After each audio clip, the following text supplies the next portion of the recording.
Let me click back on Vaetas. So are you seeing where it says add a new CTA?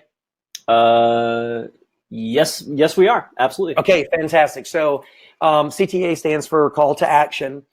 These are the main ones that we use, and people can design their own. If you're, see down here, custom HTML, you can actually create your own if you want.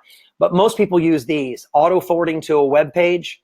So you just click it, you put a URL in there, and at the end of your video, it automatically takes somebody somewhere. So that could be a DocuSign, it could be a website you want to send them to.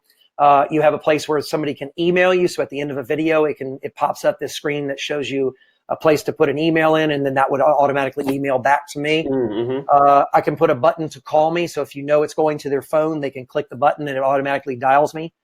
I can send them files, any type of files, PDFs, JPEGs, whatever, any type of file that you want to send.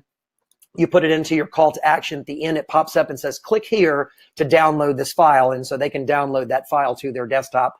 You can create custom forms where, you can, let's say I wanted to find out if who wanted chicken and who wanted steak for the meeting we're having this weekend.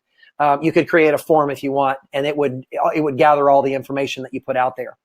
I talked about the custom HTML. I don't normally get into that because if you're a coder, you'll get that. I'm not a coder. I'd rather just use the ones that are easy to use. Sure, yeah.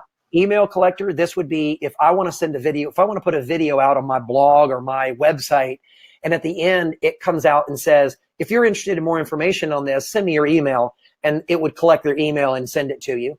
Or you could do the book appointment call to action, which is where basically I can say, hey, Chris, I'm showing you my calendar. Pick one of these times. And as soon as you pick that time, it blocks it on my calendar as well. Yeah. So just to interrupt really quick, I just want to make sure everybody's on the same page. So what John is showing us right now is how Vaetas can work. So basically all those 7 tips that he ran through about how you can incorporate video into your business.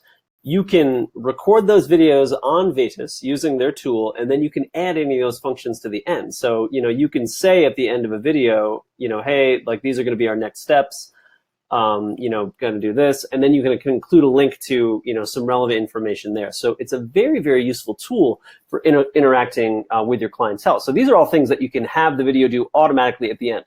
It's a lot more interactive than just a simple YouTube video in that regard. And to get back to the third issue, the third thing that really sets it apart is that you can not only send this, you can, of course, integrate it into a web or a blog, right? But you can also send it via social media, very simply. You can also send it via text. So if I want to text people videos with a call to action at the end, you can do that very simply, either from your computer or from your phone.